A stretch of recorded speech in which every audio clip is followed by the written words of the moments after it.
Welcome to the third and final installment of my response to the Australian Broadcast Company's You Can't Ask That episode regarding fat. I've said everything that needs to be said, so let's get to it. I'm going to fast forward through this question. The answers are basically every stand-up comedy routine you've ever heard about sitting next to a fat person on an airline.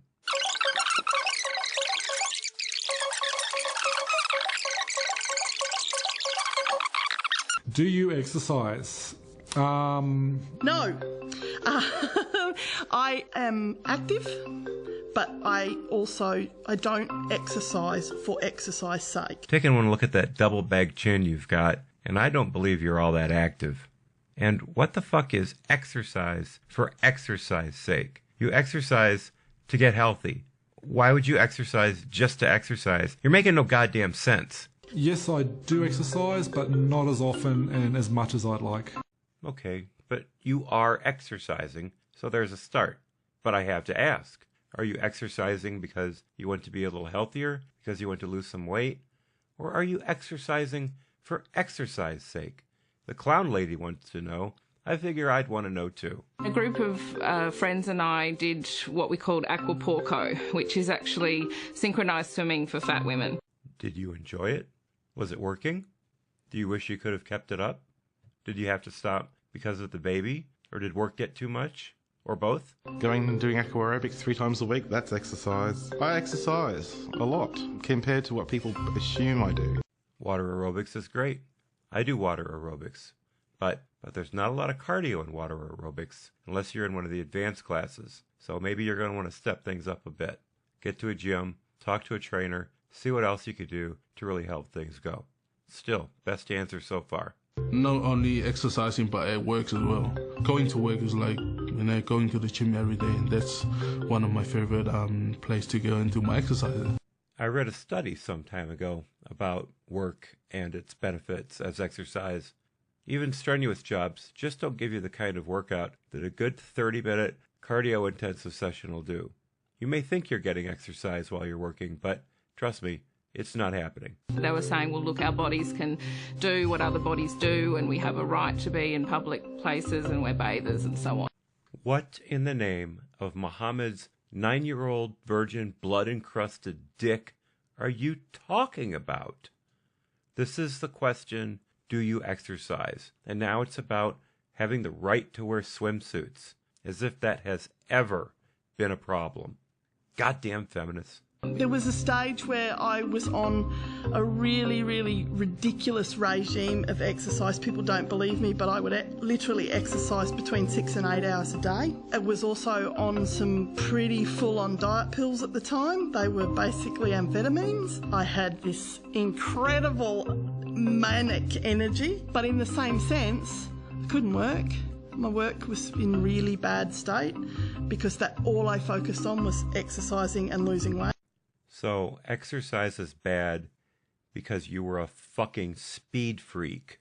My mind is just boggled at the thought of you even thinking about putting words down on the internet. I'm speechless. Even though people encourage what they'd call obese or fat people to do exercise, when you actually go into public spaces to do exercise, you are not always treated with respect. So we went from not being able to wear bathing suits in public, which you can, to not being able to work out, which you can. We went over the whole respect thing before. I don't know why it's unclear. Get over yourself and get your shit together. I'm not at the gym 5 times a week for 3 hours, and I don't intend on it because I really can't stand gyms. Nice straw man there, boyo. I don't know who said you had to go to the gym 5 days a week, 3 hours a day. No one who's sane anyway. Okay, you don't like gyms. Figure out a way to do it at home. You could get a used treadmill or a used exerbicycle. There are options available, dude. I kept convincing myself that the only thing that made me worthy was that I was getting thinner. So you decided to embrace your obesity and move on to a happier life. Wow. I see quite a bit of anger and disgust. I think it's a really unfortunate thing. Who are you, you lazy fat person who eats too much, to claim happiness? Remember, folks, this woman is in academia. She's shaping the young minds of tomorrow. Is that not one of the scariest fucking things you've ever heard of? I was going to a psychiatrist at the time, and I went to him and I said, I can't do this anymore. I have no friends. I'm miserable all the time. And the weight's creeping back, and I'm doing 6 to 8 hours exercise a day. And I was sobbing and, really in a bad place. And his response was, do you think you could squeeze another 45 minutes exercise in? I was suicidal at that point. I'm calling bullshit on this. There's no way anyone who knew that you were exercising 8 hours a day and who knew that you were taking ephedra by the fistful would ask you to exercise more. Did you say you were suicidal? Again, this makes no sense. I'm calling bullshit. Surely I have a right to live how I want to live, and if I don't like exercise, that should be okay. I'm glad you're exercising. I'm glad you're doing the water aerobics 3 times a week. But it's a problem if you're not enjoying it. You really should find something that motivates you. Just doing it because you have to is not going to keep you doing it. Try to find a class where you like the people around you, where that sense of social interaction helps bring you along, helps bring you back time after time. Exercising and dreading it is really the same as not exercising. Got to get your head into it too. Where's the quality of life? Everyone talks about the quality of life when you're a fat person. I certainly didn't have the quality of life when I was trying to be a thin person, Excuse me, cat lady, but didn't you say during the when was the last time you were thin question that you never wanted to be thin? Can't you people keep your stories straight for more than a few minutes at a time? I'm trying to work with you here, but you're giving me nothing. Is sex difficult when you're fat? Hard question. No comment. No.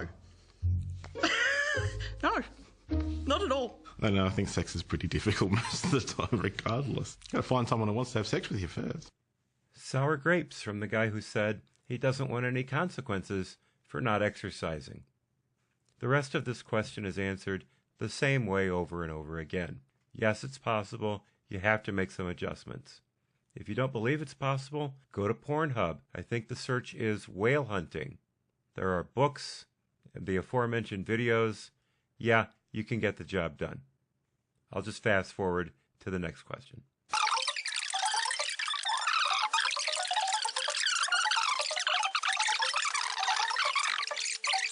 If you could weigh less tomorrow, would you? I could take a dump and I'd weigh less in 5 minutes if you like. Oh, is there anger beneath that calm surface or what? Somebody's massively triggered. Before I even read that question, I said yes. In my head, I said yes. If I could weigh less tomorrow, definitely would. Once again, this guy comes through with a solid, honest answer. He has never let me down. For me, that's like saying if we could live in a land of pink lemonade and, cupcakes growing on trees, would you? Can you imagine someone with such an irretrievably bleak and desolate mind will do to the child they're raising? I do not hold out a lot of hope for this kid to come out well-balanced. And, ask and ye shall receive. That is screen cap worthy derp right there. Sure, it'd be nice to not have to worry about trying to find clothes that fit. It'd be nice not to have to worry about plane seats anymore. Pretty mundane stuff when you look at it. I mean, seriously, you're worried about finding clothes that fit? Although I have noticed that your shirt does not fit worth a damn. But still, you have type 2 diabetes. That shortens your lifespan, especially if you have some concomitant factors like high blood pressure. So seriously, don't you think you'd be a little more concerned about how that would benefit your overall health than how it would benefit your wardrobe? Maybe I wouldn't have the solid sort of fuck you vibe that I've got, When people are rude to me, I would actually take it on board more now. I'm just like, fuck you. I've given this woman a lot of shit during this video, but credit where credit is due. That's a very honest and very thoughtful answer. I'm impressed. So growing up, it felt like to me that the worst thing you could be was fat. And so when I look back in my journals, as I always wrote, I worried that I had the worst body that anyone had ever had through history or would ever have in the future. My dearly departed mother obsessed about her weight fairly often. She had always wanted to be a model, and at the time, there were no fat models. Now, my mother was never really heavy, but she was still a few pounds over runway weight. So she would eat diet candy that was supposed to curb your appetite. She'd drink Shakely diet shakes, all kinds of crazy shit, just to lose a few pounds. But in her worst moments, she never gave me the kind of awe-inspiring morbidness that this woman has. And I didn't turn out that well. So what do you think's going to happen to her offspring? If I could weigh less tomorrow, definitely would. I think for me, when I'm weighing less, I move more, a lot more comfortable in my skin, confidence is higher, everything just, for me, just feels better when you're thin. This man epitomizes the words yearning and desire. You can hear it in his voice, you can see it on his face, you can tell by his body movement. He wants to do better. He wants to be thinner. He wants to be healthy. I hope he can get all that. I enjoy not obsessing anymore over my body and not worrying. I'm very glad you've gotten over your obsession. Obsessions are dangerous things to have, but you have to be worried. You are not a healthy person. You have a child. You have got to take better care of yourself. We could just stop people from looking at you weirdly by teaching them that it's okay to be fat. If your goal in life is to get people to think it's okay to be fat, then prepare yourself for great and unending disappointment. You can do all of the things you think you can only do when you're thin, when you're a fat person. Have you forgotten that being overweight literally drove you crazy? Your body size doesn't actually determine what your life is like. Sometimes other people do. The lesson I have learned is to not carry other people's negativity and not carry other people's judgment. I have to live up to my standards, not other people's. Well, crazy lady, your standards are going to keep you from living the life that is possible if you have a proper BMI, and it's going to put you into an early grave. Be proud of yourself for that. That's it. Finished, done. Yeah. That's everything now. Sweet. So I don't know if you're going to get much of a light-hearted tone from that, but There's all sorts of things in there. yeah. These are great questions, by the way. That sex one, that was hilarious. That was good. That was really good, actually. Great, actually. Yeah. We got a lot of laughs in there. Very good.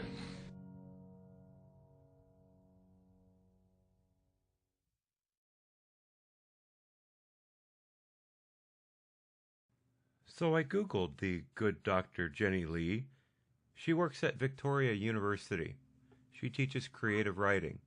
But, as you probably guessed already, she teaches creative writing from the viewpoint of feminism, fat, and gender studies. Yes, she's the girl who's going to teach you literature when you're getting your gender studies degree. Lucky you. So anyway, that wraps up a long one, but I hope an interesting one. It took a lot of work to bring it to you, but I learned a lot while fiddling around with my software, and I'm starting to get pretty good at this. I think in another year or two, I might actually have it down pat. And now, an anecdote. Let's keep the food theme going here. My mother had a club of girlfriends that would come over, and they would go to each other's house on a rotating basis. The hostess would cook, and they'd talk, chip teeth, play cards, have a good time. At one of the houses, my mother was very impressed with the homemade pizza that one of the gals had prepared. And my mom said to her, "The next time you come to my house, I'm going to make a homemade pizza." My mom had never done that before. My mom was a terrible cook, and certainly one of the worst bakers on record. But she went ahead. She made a pepperoni, mushroom, and black olive pizza. And when she took it out of the oven and started to bring it to her friends, it took her forever to get to the table. Someone asked her why it was taking so long, and my mother replied, "I have to go slowly, otherwise the olives will roll off the damn thing." She had forgotten to slice the olives. That's my mom. You gotta love her.